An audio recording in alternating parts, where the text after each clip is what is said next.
I just gave by far my most comprehensive, unfiltered, and honest interview about my art business and my thoughts on the art world. And I did it with an anonymous art journalist known as the Art Daddy. Here's the Art Daddy's Instagram, worth a follow. The Art Daddy is like an anonymous gossip art world journalist who allegedly, and I believe this, has a real job as a journalist at a major art publication, but moonlights as an anonymous art reporter who focuses on sort of spicier elements of the art world. And I'm not gonna lie, I've had a pretty sizable amount of publications, large art publications, news publications, gossip blogs, reach out to me and want to ask me about my experience as an art dealer since it was such a thing on the show. You know, what kind of art do I deal? How did I get into the business? Am I full of shit? And I've just waited until now to do the interview. And, you know, I could have done it with like a more major publication, but I thought it was just so fucking punk rock to do it with this journalist. So without further ado, I'm gonna kind of go through the interview. You can read it, but consider this like your audiobook with my thoughts and rambles. First question, what's an art daddy to you? Now, as a guy, it's a little weird to call someone daddy, but I embraced it for the interview. I said, an art daddy is a state of mind. It comes from within. You know, the art industry, it's very snooty, it's very stuck up. And I pride myself in hopefully not being one of those people. And so it's an industry where everybody's trying to act like they're someone they're not and act like they can get you every piece of work. So I say an art daddy is someone who's comfortable saying, I don't know, I can't get you that piece. You know, doesn't have an ego, doesn't try and hoard, you know, every little cent on commission. I think an art daddy is just someone who's chill and confident. AD then asks, what's a piece of advice you wish you could give your younger self navigating the art world? Now, I decided to flip this question on its head because I grew up in the art world, it being a family business, so I actually received a lot of great advice, and I felt that I would share some. So I say, coming from a family business, my grandparents started doing this in 1970, and I talk more about how my family got into the business later in the interview. I say one of my favorite gems comes from my late grandfather, and by the way, if you know me, you've probably heard me say this quote. It's one of my favorite quotes of all time. Always keep champagne in the fridge so that you can always expect to have something to celebrate, but never pop the cork until the check clears the motherfucking bank. That is so important, I think, in life as well. There is time to celebrate, but never celebrate until it's truly time to celebrate. And I learned this lesson the hard way. I was recently out of college, and I upsold this client. They came in wanting one sculpture, and me feeling super slick and smooth, sold them on like decking out their entire house with almost a dozen works of art. And I was so excited. Here I say, they'll be rating me the next Castelli by 25. And here I'm sort of making like an inside art world joke because Leo Castelli was one of the most famous art dealers of all time. He was responsible for the careers of Andy Warhol, Jasper Johns, Donald Judd, Ed Ruscha, Roy Lichtenstein, like so many. He was one of the goats. So anyways, here's me being like, I'm gonna be the biggest Leo. Except for one tiny problem. I don't know in filming this video if TikTok is actually cutting out the bottom of the screen, but whatever. The tiny problem is they hadn't actually sent the check. They said, we're gonna send the check.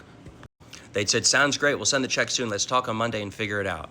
And me, look, if any of you are watching this and you're in sales, you're probably chuckling to yourself right now at my naivete because there is such a difference between someone saying, I'm going to send you the money and actually receiving the money and actually having the money clear. So, but me and my idiotness I was like, oh, I basically got the money. I made the sale. So I tell my grandpa, and I'm like beaming. I'm like, he's going to give me so many kudos. He'd say, Leo, you're the best. And he just smiled, and he just like, have they wired the money? And I'm like, no, but it's like going to be right here. And he just grins, and he goes, that's great. Let's see if it comes in. And I'm so fucking pissed at this point. I'm like, if it comes in, I made the sale. I turned one piece into 10 pieces. And you're like, if they're going to send the money, like, give me my props. I basically got the money. They said they're going to send it. And then he hits me with that immortal line about the champagne. Always, you know, keep champagne in the fridge. You can always expect to have something to celebrate, but never pop the cork until the check clears the bank. And the check never arrived.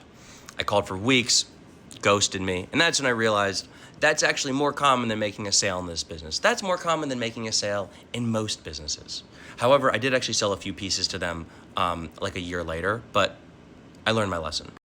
Here, and I think the question got cut off a little bit, Art Daddy asks, why have many of us never heard of you or your art advisory firm?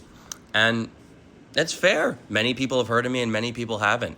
And I say, there's also more to the art world than Sandy Heller and Larry Gagosian. Sandy Heller's like the world's biggest art advisor. He advises like literally the oligarchs and sheiks and all that stuff. And Larry Gagosian is the biggest art dealer in the world. He deals art to those people. Now, the difference between art advisory and art dealing is a whole thing. I do both, and maybe I'll explain in another video what the difference is. But just, they're similar-ish.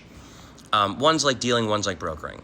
And I say I never try to claim to be something I'm not. It can be easy to forget with our increasingly centralized art market and monopolized art news cycle that there are tens of thousands of art dealers and advisors out there and countless more Gmailers, a growing frustration. I'll dive into all that later. And here's what I mean by that. Like every industry, the art world is seriously compressing. It's the same with a lot of luxury sectors. You've probably heard how LVMH owns like every luxury band that you buy, and a few other conglomerates own the remaining. There's 4 really main art galleries, and maybe like 10, depending on how you slice it. And art publications are consolidating as well. So I say all this to say, yeah, I'm not the biggest, and you may not have heard of me, and that's okay, but also people have heard of me too.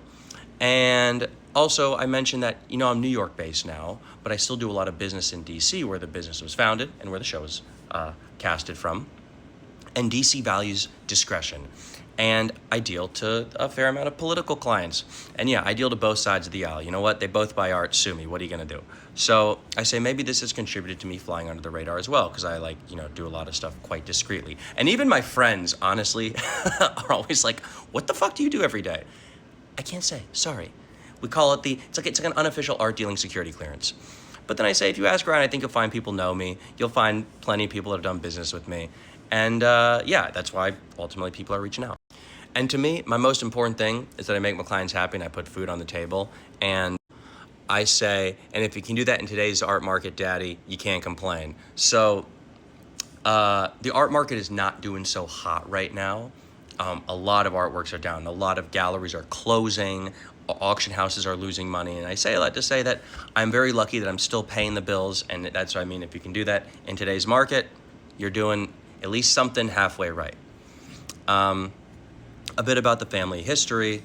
My grandparents started 55 years ago in 1970. My grandfather was a dentist. He owned a number of dental practices, then opened and had a number of businesses, real estate, investing, all that stuff, and then fell into art collecting. And then from collecting, his friends sort of trusted his eye and he started dealing to friends, and then it grew, and before he knew it, he was a full-blown art dealer. That's how a lot of people got into dealing art, by the way, in the mid-1900s. And their first love was contemporary studio glass. So here you can see up here, that is a Lachazar Boydacek, that is a Kyohei Fujita, and right up there is a Sonia Bloom doll, and behind us, which you can't see in the photo, is Chihuly. They're all glass artists, and this was their private showroom in Washington, D.C. Here's us sitting around, chopping it up, talking about art. Probably honestly had Chinese food on the way or something. And and since then we've expanded into other decorative art meaning like sculptures and a little bit of high-end furniture, and then just what we call contemporary art, which is like paintings by living artists and all that stuff. And we also represented some modern artists. For example, that artist behind us is Stephen Seclarian. He was an artist that was really popular in the 70s, 80s, and 90s and early 2000s.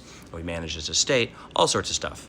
And I essentially continue what they do and, continue to deal and advise in DC, New York, and I travel a lot to fairs and all that good stuff. By the way, I'm trying to toe the line in this interview for art world people that wonder what it is I do, and non-art world people that wonder what it is that art dealers do in general. So I hope I'm doing a halfway decent job. I'm giving myself like a B+ right now. Anyways, my grandparents and my mom passed away between 2018 and 2021. And actually my dad and stepdad got cancer. It was a whole thing. Everyone in my family got sick and a lot of them passed away. And so I ended up inheriting the business and taking it over. It was a super hard period in my life, but that is why I run the business now at 32. Here I mentioned that I moved to New York because of COVID, and I felt that there was more business opportunity here. And I act as a dealer and an advisor. That essentially means dealer and broker. And here we go. I talk about my philosophy. It's cliche, but I'm client obsessed. I'm old school. Anyone that knows me personally or in business knows that I'm a phone call guy. And one of my favorite sayings is I like to say to clients, this is not the most important thing in your life, but it is the most important thing in mine. I exist to make this part of your life seamless. Because buying art, there's so many factors to account for that my job is to make it fun, to deal with, like, how do you know if you're paying a good price? How do you know that you're insuring it correctly, installing it correctly, dealing with shipping, all sorts of the things that you don't want to deal with. You just want to look at a piece of art, say, I love it, and know you're paying a good price and not have to think about it. Or when you want to sell it, you want someone to help you sell it. That's a lot of what I do.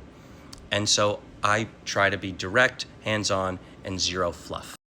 Okay, this is getting longer than expected, so I'm going to make a part 2. I'll see you there. Mwah, mwah, mwah, mwah, mwah.